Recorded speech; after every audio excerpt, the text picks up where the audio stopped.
Okay, Reddit, I need a reality check because I think my brain is short-circuiting.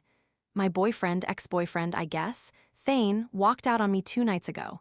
And the reason? A joke. One single, stupid, admittedly tasteless joke I made at a party. Now, my apartment is silent. Not a peaceful silence, but the kind of loud, ringing silence you get in your ears after a concert. His ridiculous collection of running shoes is gone from the entryway.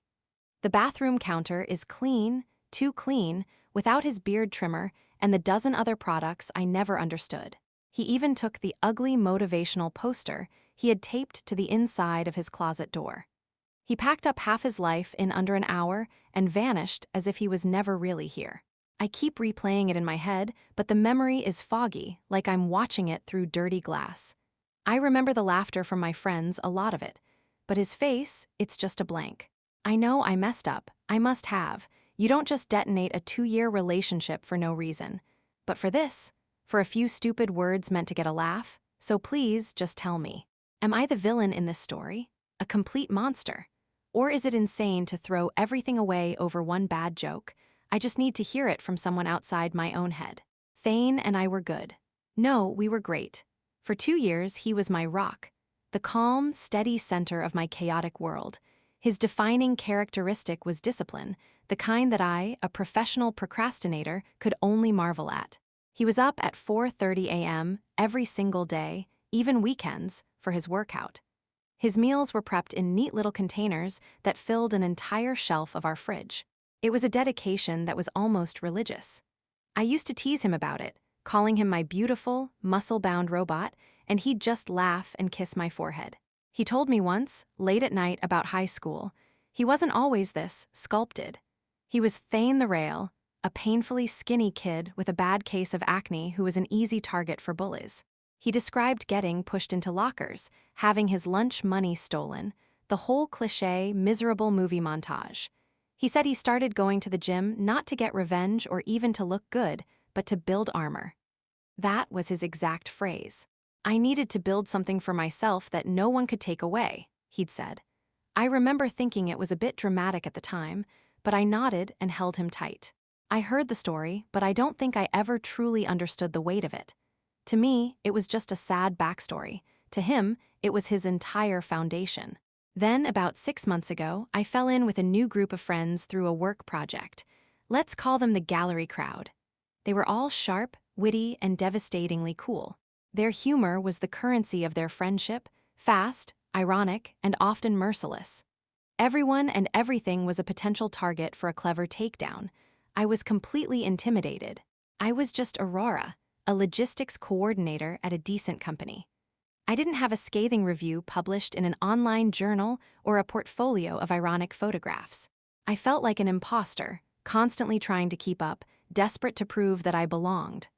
Thane, with his earnestness and protein shakes, didn't quite fit their aesthetic. He came to a few hangouts, and while he was perfectly polite, he never joined in on the verbal sparring.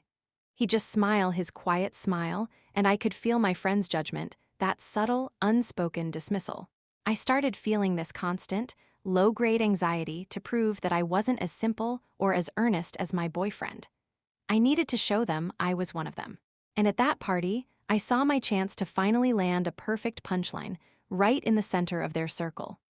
The party was at Jasper's Loft, a cavernous space with exposed brick walls and abstract paintings so large they seemed to mock the furniture. The air buzzed with the specific energy of people who believe they are culturally important. Conversations were a competitive sport, a rapid-fire exchange of obscure film references, scathing restaurant reviews, and anecdotes from art galas in Berlin. I was adrift, smiling and nodding, feeling my own substance dissolve with every clever quip I couldn't match. I tried to join a conversation about some minimalist sculptor, but my comment landed with a soft thud, met with polite, vacant smiles before the topic quickly shifted. I felt like a child wearing her mother's high heels, clumsy and painfully out of place. Thane, meanwhile, was perfectly at ease in his own skin. I saw him near the massive industrial window, deep in conversation with a woman in a severe black dress. He wasn't performing, he was just listening, his head tilted with that genuine, undivided attention he gave to everyone. At one point, he caught my eye from across the room and gave me a small, reassuring smile. A few minutes later, he materialized at my side, pressing a fresh glass of wine into my hand. "You okay?" he murmured, his voice a low, warm current against the party's noise. "You look a little lost. We can bail whenever you want, you know." No, I'm fine," I lied, forcing a bright smile. Just getting my social sea legs. His offer of escape, his perception of my discomfort, should have felt like a lifeline. Instead, it felt like an accusation of my own inadequacy. I needed to prove, to him and to myself, that I could swim in these waters. That's when Jasper, the host and the group's unofficial ringleader, turned his attention to me. "Aurora, darling," he drawled, his voice carrying across the circle, "where has your Spartan warrior been hiding? I trust he's not in my kitchen calculating the macronutrient profile of the cheese dip." The circle tittered. It was the perfect setup, a spotlight thrown directly on me. This was it. My chance. A little voice in my head screamed don't, but it was drowned out by a desperate, pathetic need for their approval. I could feel their eyes on me, a jury waiting for my testimony. A smirk I didn't recognize as my own spread across my face. "Oh, you know Thane," I began, my voice a theatrical, mocking drawl. "His entire life is a spreadsheet. Calories in, calories out. It's like living with a very handsome, very horny graphing calculator." The first wave of laughter was a relief, a warm rush of validation. It was a good line, clever, but it wasn't enough. I had their attention and I was high on it. I saw the expectant grins and I knew I had to push it further. I had to go for the kill. I leaned in, lowering my voice as if sharing a dirty secret. "Honestly, I think he has a Pavlovian response to the sound of a blender. It's all protein powder and ambition." More laughter. Louder this time. I felt a reckless, ugly power surge through me. I was one of them. I was winning. So I went for the final, devastating blow. "But hey," I said, delivering the line with a vulgar wink, "all that obsessive focus on reps and sets really pays off in other, endurance-based activities. Let's just say his recovery time is practically non-existent. It's like having a personal, high-performance jackhammer." The circle didn't just laugh, they exploded. It was a raw, howling roar of amusement. Jasper was bent over, slapping his knee. A woman named Sasha was wiping a tear from the corner of her eye, mouthing "oh my god" at me with newfound respect. For 10 perfect, intoxicating seconds, I was the queen of the party, the wittiest person in the room. And in that moment of hollow triumph, my eyes found Thane. He was still standing by the window. He hadn't moved. He had heard everything. He was looking directly at me, and the look on his face stopped my heart. It wasn't anger. It wasn't hurt. It was a terrifying, profound nothingness. The warmth, the love, the man I knew, it was all gone, replaced by a smooth, impenetrable wall. The smile he'd given me just 20 minutes earlier was a ghost, and in its place was the face of a complete stranger. The laughter around me suddenly turned into a harsh, grating noise, the sound of vultures. The wine in my stomach churned into poison. I had taken his deepest vulnerability, the story of the skinny, bullied boy he'd trusted me with, and I had sold it to these people for a round of cheap applause. The performance was over, and I had just burned my entire world down for the encore. The car ride home was a masterclass in silence. It wasn't the comfortable, easy silence we usually shared after a night out. This was a heavy, suffocating blanket of a silence, thick with unspoken words. I kept stealing glances at him. He was just staring straight ahead at the road, his hands gripping the steering wheel at 10 and 2, his knuckles white. His profile looked like it was carved from stone. I tried to break the tension once, my voice sounding unnaturally high. "So, Jasper's new painting is really something, huh?" Thane didn't even blink. He just kept driving. When we got back to our apartment, the silence followed us inside, growing even louder in the enclosed space. I dropped my keys on the small entryway table, the clatter echoing like a gunshot. I was about to launch into a pre-rehearsed speech. A mix of it was just a joke, and I'd had too much wine, when he finally turned to look at me. His eyes were calm. That was the most chilling part. There was no fire, no rage, just a profound, weary stillness. "It took me 10 years, Aurora," he said, his voice quiet but carrying the weight of a final judgment. 10 years of getting up before the sun, of pushing myself until I wanted to puke, of fighting every single day to build a version of myself that I could respect. To finally shed the skin of that weak, scared kid everyone made fun of. He took a small step closer, and I instinctively flinched. I thought, he continued, his voice cracking just once, that with you I was finally safe. That my history was safe. That I was safe. But tonight, you took all those old, ugly labels and you pinned them right back on me. You handed them to a room full of strangers as entertainment. You sold my deepest wound for a laugh. My throat was tight. Thane, I'm so sorry, it was stupid. It wasn't stupid. He cut me off, his voice firm again. It was a choice. You chose their laughter over my respect. And with that, he walked into our bedroom. I followed him, my heart hammering against my ribs, a desperate torrent of apologies and excuses spilling from my lips. Please, baby, let's just talk about this. It was a mistake, I love you. He wasn't listening. He pulled his suitcase out from under the bed and opened it with a decisive click. He moved with a calm, methodical efficiency that terrified me. He opened his dresser drawers, pulling out stacks of t-shirts and gym shorts. He went into the closet, grabbing his work shirts. He didn't throw things, he didn't slam anything. He just packed. Each folded shirt was a nail in the coffin of our relationship. I was crying now, full-on sobbing, grabbing his arm. Thane, please, don't do this. He gently removed my hand. He looked at me one last time, his face a mask of resolute sorrow. This is a matter of principle, Aurora. You don't get to be my sanctuary and my sniper at the same time. You can't build me up in private and tear me down in public. He zipped the suitcase, walked out of the bedroom, and grabbed his gym bag from the hall. He didn't even look back as he opened the front door. We're done. The door clicked shut. I stood there, frozen, listening to his footsteps fade down the hall.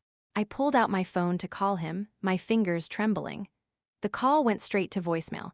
I tried to text him. A single, brutal notification popped up on my screen. Message failed to send. He had already blocked my number. For the first 48 hours, I was in a state of suspended animation. I didn't cry, I didn't eat. I just sat on the couch, staring at the empty space where his shoe rack used to be, convinced that any minute he would walk back through the door, tell me he'd overreacted, and things would go back to normal. The denial was a thick, comforting fog. He was just cooling off. He was dramatic, but he wasn't a monster. He'd be back. By day 3, the fog began to clear, replaced by a raw, frantic panic. I needed backup. I needed a chorus of voices to tell me I was right and he was wrong. So I called Sasha, the woman from the party who had laughed the hardest. Oh my God, Aurora. I'm so sorry to hear that, she said, her voice dripping with a practiced, superficial sympathy. Men can be so sensitive sometimes. Right, I said, latching onto her words like a life raft. It was just a joke, a stupid party joke. He's acting like I committed a war crime. There was a beat of awkward silence on her end. Yeah, well, it was a little personal maybe, she offered weakly. Listen, I'm actually in the middle of a huge deadline. Can I call you back later? She never did. I tried Jasper next. His reaction was even worse. Whoa, he said, his voice losing all its usual ironic flair. That's intense. Look, Aurora, I'm really not one to get involved in domestic disputes. That's messy stuff. I hope you guys work it out, though. Before I could even respond, he made an excuse about a conference call and hung up. The message was clear, though it was never spoken aloud. I had put on a show for them, and they had enjoyed it. But now the show was over, and the messy, emotional fallout was my problem, not theirs. I was a jester they had applauded, but no one wants to hang out with the jester after she's been fired from the court. The invitations to gallery openings and weekend brunches stopped. My texts to the group chat were met with polite but brief responses, or worse, just left on read. It wasn't a dramatic, organized shunning. It was a quiet, awkward distancing. The slow, polite ghosting of an entire social circle. I had made myself a liability, a walking reminder of an uncomfortable moment. I had gambled my relationship for their acceptance, and in losing one, I had discovered I never truly had the other. I was utterly, completely alone. A week after he left, a text message from Thane finally came through. It was from a number I didn't recognize. I left some things in the bottom drawer of the bedroom dresser. They're yours to keep or throw away. I won't be coming back for them. Please don't try to contact me again. The finality of it hit me like a physical blow. This wasn't a cool-down period. It was a severance. My hands shaking, I walked into the bedroom and pulled open the bottom drawer, the one we used for miscellaneous junk. On top of a pile of old user manuals and spare cables was a worn, black moleskin notebook I'd never seen before. My heart pounded as I picked it up. It felt like a violation to open it, but I couldn't stop myself. It wasn't a diary filled with his feelings about me. It was something far more devastating. The pages were filled with his neat, precise handwriting, outlining a detailed business plan. There were spreadsheets projecting startup costs, lists of potential suppliers for gym equipment, and sketches of a floor plan for a small, specialized training studio. He had pages dedicated to a mission statement, focusing on creating a positive, non-judgmental fitness community. The kind of place he never had when he was a kid. It was his entire dream, mapped out with the same discipline he applied to his workouts.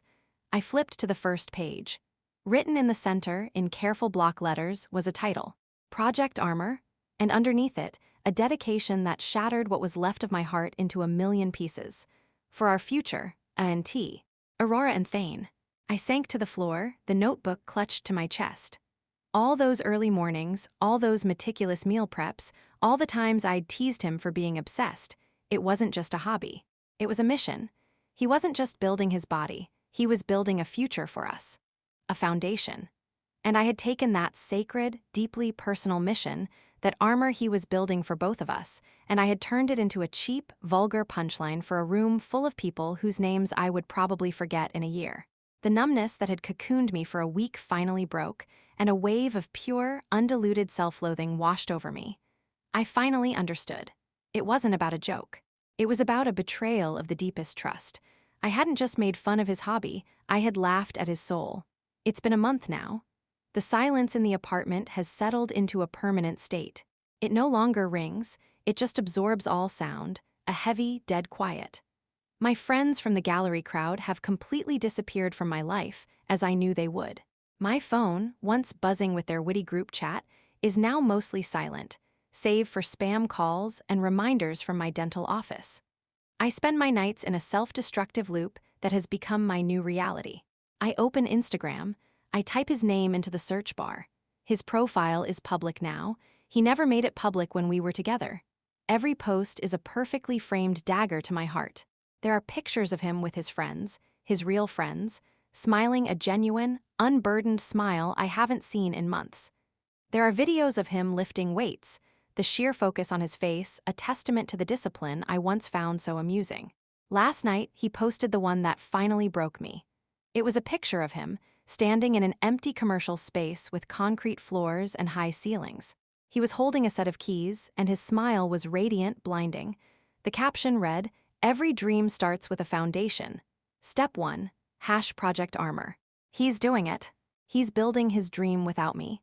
He's building it on a foundation of respect, the very thing I torched for a few seconds of hollow laughter. I just stared at the picture, at the happy, thriving man who used to be my future, until the tears blurred my screen. The clown's performance is over. The audience has gone home, and I'm the only one left in the empty circus tent, endlessly replaying the moment I set it all on fire.